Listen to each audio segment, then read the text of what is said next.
Hello, आप हो चित्रा के साथ। आज हम वाइफ फाइनेंशियल श्योरिटी के बारे में बात करेंगे। हम वाइफ को फाइनेंशियल श्योरिटी ये क्या है और क्यों है? क्या ज़रूरत है? मैं तो कमा रहा हूँ ना। जब मैं कमा रहा हूँ तो उनको क्या ज़रूरत है? मैं हूँ ना खर्च करने वाला, मैं घर सँभाल रहा हूँ और मेरा अच्छा खासा इनकम है। ये हर एक इंसान सिंगल मनी अर्निंग पर्सन सोचता ही है। मेरी वाइफ को ये ज़रूरत नहीं है। मैं कमाता हूँ, मैं लाकर देता हूँ और सारा चीज़ मैं देखता हूँ घर की। जो भी बिल्स होते हैं, जो एसेट्स होते हैं, जो प्रॉपर्टी खरीदना है, ये सारा चीज़ तो मैं डील कर रहा हूँ। वाइफ मुझे खाना बनाएगी, वाइफ मुझे खुश रखेगी, बस इतना ही है। बच्चों को देखेगी, बच्चों को पढ़ाएगी। ये सब एक हाउसवाइफ के लिए ये एक रिस्पॉन्सिबिलिटी दी गई है।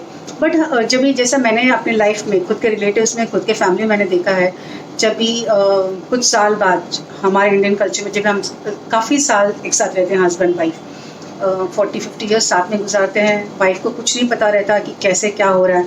नॉलेज रहता है बट पैसा आता है और खर्च करती है। इसमें उनको ये नहीं ध्यान देती कि अगर पैसा नहीं आएगा तो कैसे खर्च करना है या पैसे फ्यूचर के लिए कैसे इसको सेव करके रखना है। तो बस इसी बारे में हम बात करेंगे यहाँ पर।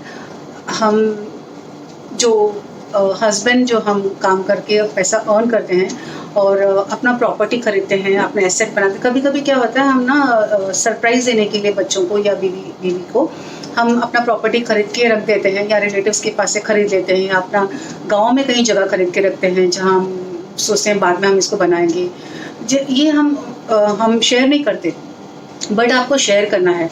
आपको सारा प्रॉपर्टी की डिटेल्स सारा जो आपके सेविंग के डिटेल्स आपके वाइफ को या फिर अपने बच्चों को, जो आपको लगता है कि ये रिस्पॉन्सिबिलिटी ले सकता है या फिर ये इतना बड़ा हो गया कि मैं कुछ बोलूँ और ये समझ जाए, तो आपको उसके साथ शेयर करना है। कोई भी चीज़ को ऐसे ढक कर मत रखना, क्योंकि हमें ये ऐसा नहीं है कि ये पेंडेमिक चालू है या फिर ऐसा नहीं है कि हमें कुछ हो जाएगा।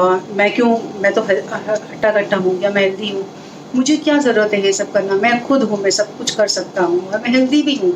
और 73-8 ईयर्स तो मुझे कुछ नहीं होने वाला, तो मैं जब करना है मैं आराम से करूँगा। ऐसा नहीं है। मैं अपने पापा की मैं एग्ज़ाम्पल लूँगी कि बिना ही कुछ बताए हमें चले गए थे। तो उसकी जो प्रॉब्लम्स जो मेरी माँ फेस कर रही है या मेरे जो भी रिलेटिव्स जो मैंने कहा, जैसे कि मैंने एक्सपीरियंस किया है, इनको ही बेस में लेके मैंने ये देखा है लोगों के लाइफ में कि जब ये हस्बैंड मनी अर्निंग हस्बैंड जब ये अपने लाइफ से उनके वाइफ के लाइफ से चले जाते हैं, तो वाइफ कैसे स्ट्रगल करती है।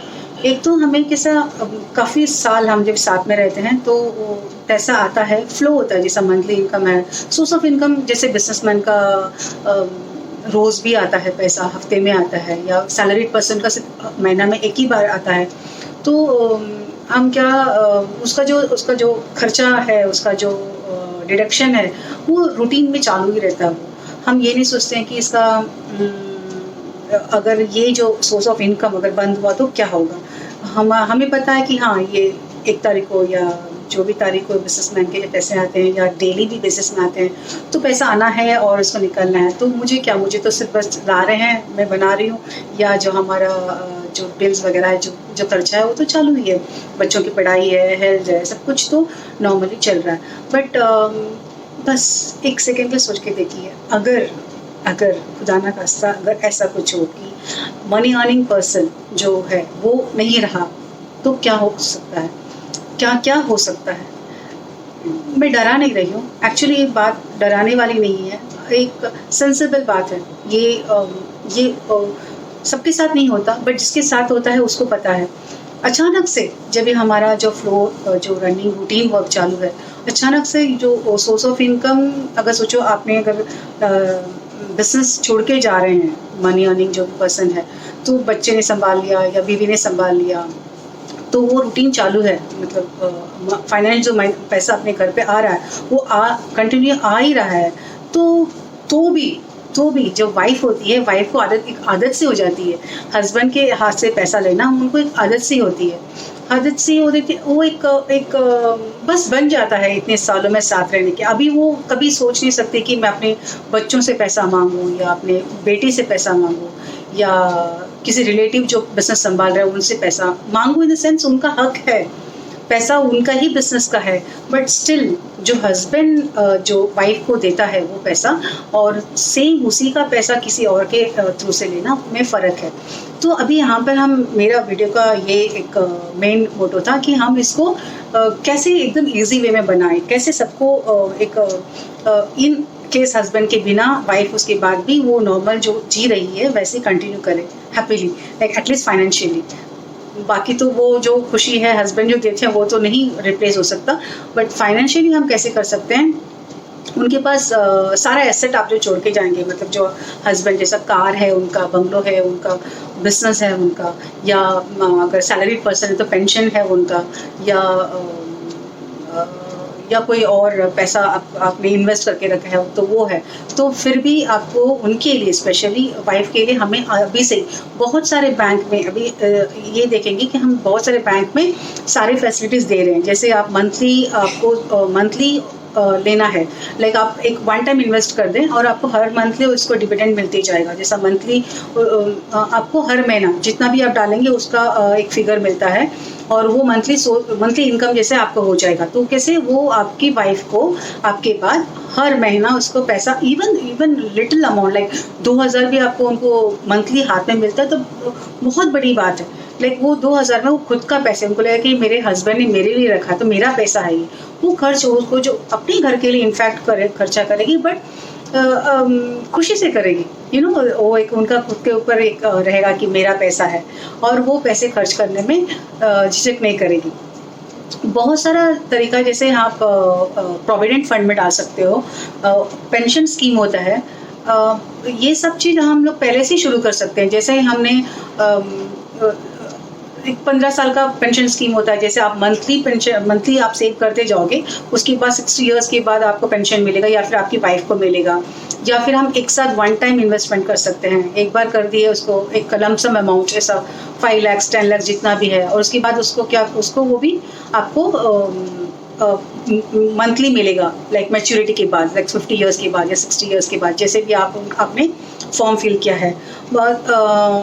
मंथली स्कीम्स होते हैं, जैसा SIP होता है, जैसा LIC में होता है। हर बैंक के पास ये फैसिलिटी है। हर कोई भी बैंक आप जाके, पोस्ट ऑफिस में है, पोस्ट ऑफिस में आप जैसे आप सोचते हैं कि ये सेफ्टी नहीं है, कहीं और रखना, शेयर्स गिरते हैं, म्यूचुअल फंड में डालना रिस्क है, तो आप पोस्ट ऑफिस अप्रोच कर सकते हो। वहाँ पे जाओगे तो आप सिर्फ उनको बोलना कि मुझे 50 इयर्स के बाद मुझे मेरे वाइफ के लिए मंथली सोर्स रखना है इनकम का, तो मुझे क्या करना है वो आपको एडवाइस करेंगे। आप वैसे चालू कर सकते हैं आपका जो भी आपको स्कीम में आपको लगता है कि आप इन्वेस्ट कर सकते हो और आप उसका फ़ायदा उठा सकते हो 60 इयर्स के बाद। लेकिन ज़रूरी ये है कि बच्चे हैं, अपनी प्रॉपर्टी सब कुछ रहने के बावजूद, हम जब नहीं रहेंगे, मेल मनी अर्निंग पर्सन जब नहीं रहेगा, तो फीमेल जो है, जो अपनी वाइफ है, वो श्योर रहना चाहिए कि मैं सेफ हूँ। फिज़िकली मेंटली आप हस्बैंड की खुशी नहीं मिल सकती, बट फाइनेंशियली मैं स्टेबल हूँ, ये आपको भरोसा उनको दिलाना है। अभी से उनको सेफ रखना है, अभी से उनको हौसला देना है कि ये आप तो शुरू तो अभी से ही कर सकते हैं। जैसा आपका जो भी जितना भी एज है, अभी से शुरू कर दीजिए कि उनको मंथली इनकम उनके हाथ में मिले। तो वो जो मंथली इनकम लेके वो जो घर चलाएंगी, उसमें वो उनका खुशी है, उसमें वो आपको बाद में इन फ्यूचर भी वो काम आएगा, उनको कंटिन्यू होते रहेगा। बस इतना चाहती हूँ कि सारे औरत जो फीमेल है, जो मनी अर्निंग पर्सन नहीं है, लेकिन फिर भी हमारे घर चलाने में अपने ही पैसे से, अपने हस्बैंड के पैसे से, और हर मंथ जो पैसा आता है उससे वो पैसे घर खर्च करेगी और हैप्पीली अपने लाइफ को खुशियों से भर के रखेगी। Thank you for watching.